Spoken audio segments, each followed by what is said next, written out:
اللہ کریم نے ارشاد فرمایا وَأَمَّا بِنِعْمَةِ رَبِّكَ فَحَدِّثْ،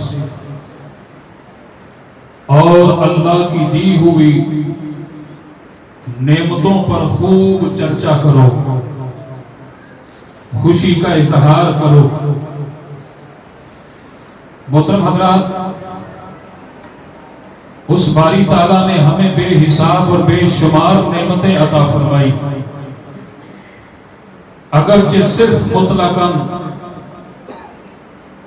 انسان اپنے جسمانی اعضاء پر غور کرے، سر سے لے کر پاؤں تک اللہ کریم نے ہمارے جسم کے اندر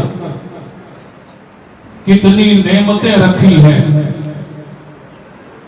لیکن آج تک اس باری تعالیٰ نے کسی ایک نعمت پر احسان نہیں کیا۔ پھر اگرچہ آپ اس سے آگے چلیں، اس باری تعالیٰ نے ہمیں اولاد جیسی عظیم الشان نعمت سے سرفراز کیا، مال اور دولت جیسی عظیم نعمت سے سرفراز کیا، عزت اور وقار سے اس باری تعالیٰ نے ہمیں نوازا، اور بلندیوں کی عظمتوں سے اس باری تعالیٰ نے ہمیں نوازا۔ غرض کے جتنی بھی نعمتیں اس باری تعالیٰ نے ہمیں عطا کی ہیں، آج تک اس باری تعالیٰ نے کبھی بھی کسی نعمت پر احسان نہیں کیا، بلکہ اللہ رب العالمین خود ارشاد فرماتا ہے وَإِن تَعُدُّوا نِعْمَةَ اللَّهِ لَا تُحْصُوهَا، میں نے اتنی نعمتیں عطا کی ہیں، اگرچہ میری نعمتوں کو شمار کرنا چاہو، میری نعمتوں کو گننا چاہو، تو فرمایا کہ تم شمار کر کر کے تھک جاؤ گے، پر اس باری تعالیٰ کی دی ہوئی نعمتوں کو شمار نہیں کر سکتے۔ کسی نعمت پر اللہ نے احسان نہیں کیا۔ جب اس باری تعالیٰ نے نبی آخر الزمان امام الانبیاء حضرت محمد مصطفیٰ کی ولادت فرمائی، تو اللہ کریم نے ساتھ ہی ارشاد فرمایا لَقَدْ مَنَّ اللَّهُ عَلَى الْمُؤْمِنِينَ إِذْ بَعَثَ فِيهِمْ رَسُولًا، میں نے مسلمانوں پر بہت بڑا احسان کیا ہے کہ اپنی عظمت والا خاص رسول بھیج دیا ہے۔ محترم حضرات، یہ احسان کافروں پر نہیں ہوا، یہ احسان مسلمانوں پر ہوا ہے، اور یہی وجہ ہے کہ آج حضور کا میلاد کوئی کافر نہیں مناتا، حضور کا میلاد کوئی عیسائی نہیں مناتا، حضور کا میلاد کوئی یہودی نہیں مناتا، حضور کا میلاد کوئی بد عقیدہ نہیں مناتا، حضور کے میلاد کی چراغاں، حضور کے میلاد کا جھنڈا کوئی غیر مسلم نہیں لگاتا، بلکہ آقا کریم علیہ السلام کا میلاد صاحب ایمان مسلمان مناتے ہیں، اس لیے کہ اللہ تعالیٰ نے کسی کافر پر احسان نہیں کیا، بلکہ اس باری تعالیٰ نے مسلمانوں پر احسان کیا۔ اور میلاد مصطفیٰ سب سے پہلے اللہ رب العالمین نے منایا۔ اس باری تعالیٰ نے انبیاء کرام کے اجتماع کو بلا کر کے کسی عام انسان کی مجلس میں میلاد مصطفیٰ کا ذکر نہیں ہوا، یہ کلام الرحمن اٹھائیے، اللہ کریم نے ارشاد فرمایا وَإِذْ أَخَذَ اللَّهُ مِيثَاقَ النَّبِيِّينَ لَمَا آتَيْتُكُم مِّن كِتَابٍ وَحِكْمَةٍ ثُمَّ جَاءَكُمْ رَسُولٌ مُصَدِّقٌ لِّمَا مَعَكُمْ لَتُؤْمِنُنَّ بِهِ وَلَتَنصُرُنَّهُ قَالَ أَقْرَرْتُمْ وَأَخَذْتُمْ عَلَى ذَلِكُمْ إِصْرِي قَالُوا أَقْرَرْنَا قَالَ فَاشْهَدُوا وَأَنَا مَعَكُمْ مِنَ الشَّاهِدِينَ۔ فرمایا کہ وَإِذْ أَخَذَ اللَّهُ مِيثَاقَ النَّبِيِّينَ، اے میرے معصوم نبیوں، یاد کیجئے جب ہم نے عہد لیا تھا، یعنی اپنے نبیوں سے عہد لیا تھا۔ وَإِذْ أَخَذَ اللَّهُ مِيثَاقَ النَّبِيِّينَ، یاد کیجئے کہ جب ہم نے آپ سے عہد لیا تھا، لَمَا آتَيْتُكُم مِّن كِتَابٍ وَحِكْمَةٍ، جب تمہیں کتاب اور حکمت عطا کر دی جائے ثم جاءکم رسول مصدق لما معکم، پھر آ جائے میری عظمت والا رسول تمہاری کتاب اور حکمت کی تصدیق کرتا ہوا، لَتُؤْمِنُنَّ بِهِ وَلَتَنْصُرُنَّ، تم ضرور بالضرور اس نبی پر ایمان بھی لانا، ضرور بالضرور اس نبی کی مدد بھی کرنا۔ قَالَ أَأَقْرَرْتُمْ، کیا تم اقرار کرتے ہو؟ قالوا اقررنا، یا اللہ ہم اقرار کرتے ہیں۔ وَأَخَذْتُمْ عَلَىٰ ذَلِكُمْ إِصْرِي، اس اقرار کرنے سے پہلے سوچ لینا تمہیں بھاری ذمہ لینا ہوگا۔ یا اللہ ہم اقرار کرتے ہیں۔ قالوا اقررنا، ہم اقرار کرتے ہیں۔ فرمایا کہ قَالَ فَاشْهَدُوا، ایک دوسرے کے گواہ بن جاؤ۔ وَأَنَا مَعَكُمْ مِنَ الشَّاهِدِينَ، تم بھی صرف گواہ نہیں بن رہے بلکہ میں رب العالمین بھی تمہارے ساتھ گواہ بن رہا ہوں۔ یہ میرے نبی کا میلاد ہے اور قرآن میں بیان ہو رہا ہے۔ لوگ آج قرآن سے دلائل مانگتے ہیں، قرآن میں بیان ہو رہا ہے اور خود خدا انبیاء کرام کے اجتماع میں بیان کر رہا ہے، تو نتیجہ یہ نکلا کہ میرے آقا کا میلاد بیان کرنا خود خالق کائنات کی سنت ہے، انبیاء کرام کی بھی سنت ہے۔ حضرت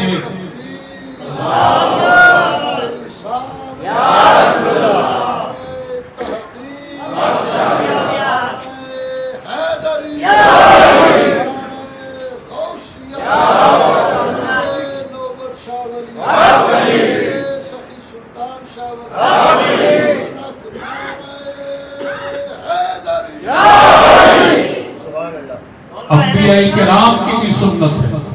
حضرت عیسیٰ علیہ السلام اس بات کی خوشخبری دیتے ہیں کہ مبشرم برسول یاتی من بعد اسمہ احمد، آپ نے یہ نہیں کہا کہ معلناً میں اعلان کرتا ہوں، یہ نہیں کہا مخبراً کہ میں خبر دیتا ہوں، بلکہ کہا کہ مبشرم برسول یاتی من بعد اسمہ احمد، میں خوشخبری سناتا ہوں میرے بعد اللہ کے نبی تشریف لائیں گے جن کا نام نامی اسم گرامی احمد صلی اللہ علیہ وسلم ہوگا۔ سرکار کے ذاتی کتنے نام ہیں؟ 2 نام ہیں، محمد صلی اللہ علیہ وسلم اور احمد صلی اللہ علیہ وسلم۔ زمینوں پر سرکار کا نام محمد مشہور ہے، آسمانوں پر سرکار کا نام احمد مشہور ہے۔ اب ذرا اس نسبت پر بھی غور کریں کہ جب شب معراج میرے آقا اللہ کریم کی بارگاہ میں عرض کرتے ہیں کہ باری تعالیٰ تو نے موسیٰ کو کلیم اللہ بنا دیا، ابراہیم کو خلیل اللہ بنا دیا، عیسیٰ کو ذبیح اللہ بنا دیا، اے باری تعالیٰ آدم کو صفیح اللہ بنا دیا، اے باری تعالیٰ تو نے مجھے کیا عطا کیا؟ اس باری تعالیٰ نے فرمایا کہ پیارے مصطفیٰ میں نے آدم کو صفیح اللہ بنایا، میں نے موسیٰ کو کلیم اللہ بنایا، ابراہیم کو خلیل اللہ بنایا، عیسیٰ کو روح اللہ بنایا۔ پیارے مصطفیٰ جو کچھ میں نے آپ کو عطا کیا ہے وہ کسی نبی کو عطا نہیں کیا۔ آدم کا نام میرے نام کے ساتھ لگا، کچھ وقت کے بعد وہ نام ہٹا دیا گیا، موسیٰ کا نام لگا، جب ٹائم مکمل ہوا ہٹا دیا گیا، ابراہیم کا نام لگا، جب وقت مکمل ہوا ہٹا دیا گیا، عیسیٰ کا نام لگا، وقت مکمل ہوا، ان کی نبوت کا ٹائم پورا ہوا ہٹا دیا گیا۔ پیارے مصطفیٰ میں نے آپ کو یہ عطا کیا کہ میں نے آپ کے نام کو اپنے نام کے ساتھ جوڑ دیا ہے، اب قیامت تک آپ کا نام میرے نام سے جدا نہیں ہوگا۔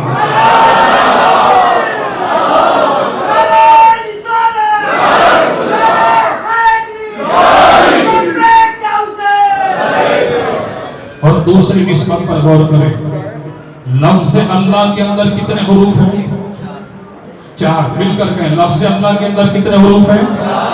الف، لام، پھر ہا، کتنے ہو گئے؟ 4۔ اور لفظ اللہ کے 4 حروف ہیں، لفظ محمد میں بھی 4 حروف ہیں، میم، ہا، میم، پھر دال۔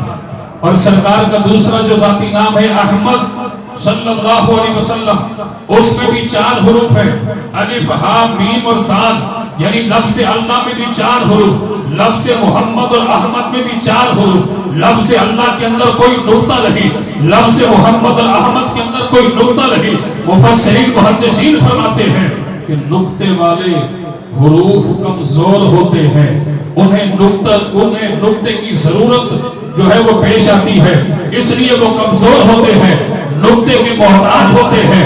فرمایا کہ لفظ اللہ نقطے کا محتاج نہیں ہے، لفظ محمد، لفظ احمد نقطے کا محتاج نہیں ہے۔ جس طرح باری تعالیٰ نے اپنے نام کو طاقتور بنایا، اسی طرح اپنے پیارے محبوب کے نام کو بھی طاقتور بنا دیا ہے۔ حضور سرور کائنات علیہ الصلوۃ والسلام اس شان کے ساتھ تشریف لائے، سرکار دو عالم علیہ الصلوۃ والسلام کہ جب جلوہ گری ہوئی تو میرے آقا کریم علیہ الصلوۃ والسلام اس شان کے ساتھ تشریف لائے کہ آقا کریم علیہ الصلوۃ والسلام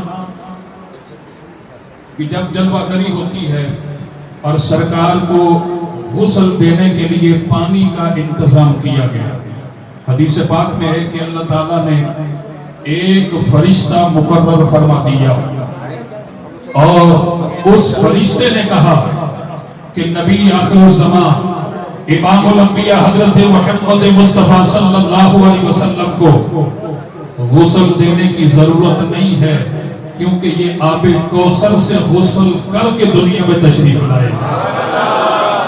حدیث پاک میں ہے کہ سرکار دو عالم علیہ الصلوۃ والسلام کی آنکھوں میں سرما لگانے کے لیے سرما لایا گیا تو دیکھا تو سرکار کی آنکھوں میں پہلے سے ہی سرما لگا ہوا، تیل مبارک لایا گیا سرکار کی زلفوں پر لگانے کے لیے، دیکھا تو آقا کریم علیہ الصلوۃ والسلام کی زلفوں پر تیل پہلے سے لگا ہوا ہے، اور آقا کریم علیہ الصلوۃ والسلام محترم حضرات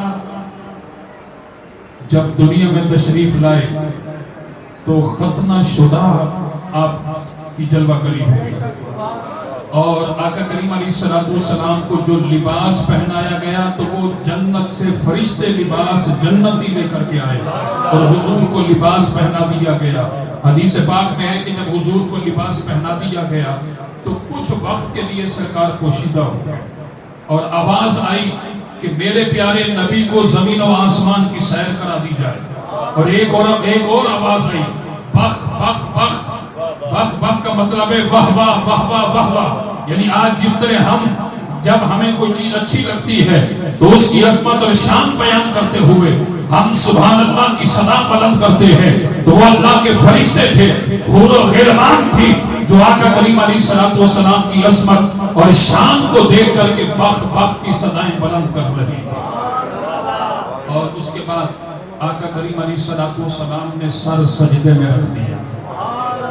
سرکار نے اپنی جلوہ گری کے بعد آج یہ ان بدبختوں کے منہ پر بہت بڑا تماچا ہے یہ حدیث پاک کہ جو بدبخت یہ بات کرتے ہیں کہ سرکار کو نبوت تو 40 سال کی عمر میں ملی ہے۔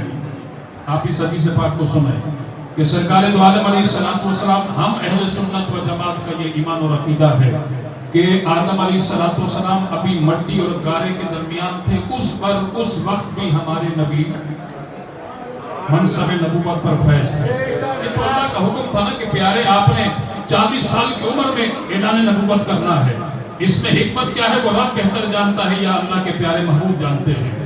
سرکار خود ارشاد فرماتے ہیں جب حضرت جابر نے سوال کیا کہ یا جابر ان اللہ تعالی خلق قبل الاشیاء نور نبیہ کا من نور ہی، اے جابر اللہ نے ہر شے سے پہلے تیرے نبی کے نور کو اپنے نور سے پیدا کیا۔ اول ما خلق اللہ نوری، ہر شے سے پہلے میرے نور کو پیدا کیا۔ تو محترم حضرات حضور کی جلوہ گری ہوئی دنیا میں میرے آقا نے سر سجدے میں رکھ دیا۔ میں آپ سے پوچھتا ہوں جو سجدہ کرتا ہے وہ پاک ہوگا نا، طاہر ہوگا، طیب ہوگا، اور جو سجدہ کرتا ہے وہ یقیناً اسی کو سجدہ کرتا ہے کہ اسے معلوم ہے کہ میں سجدہ کسے کروں گا، اور پھر یہ بھی اسے معلوم ہے کہ میں سجدے میں جا رہا ہوں، میں نے سجدے کے اندر کیا تسبیح پڑھنی ہے، ذکر کیا کرنا ہے۔ حدیث پاک اس بات پر دلالت کرتی ہے کہ آقا کریم علیہ السلام کی جلوہ گری ہوئی، میرے نبی نے سر سجدے میں رکھا، اللہ کے نام کی تسبیح کا ذکر کیا، اور رب کا ذکر کرنے کے بعد میرے نبی نے جو دعا کی ہے وہ کیا دعا تھی؟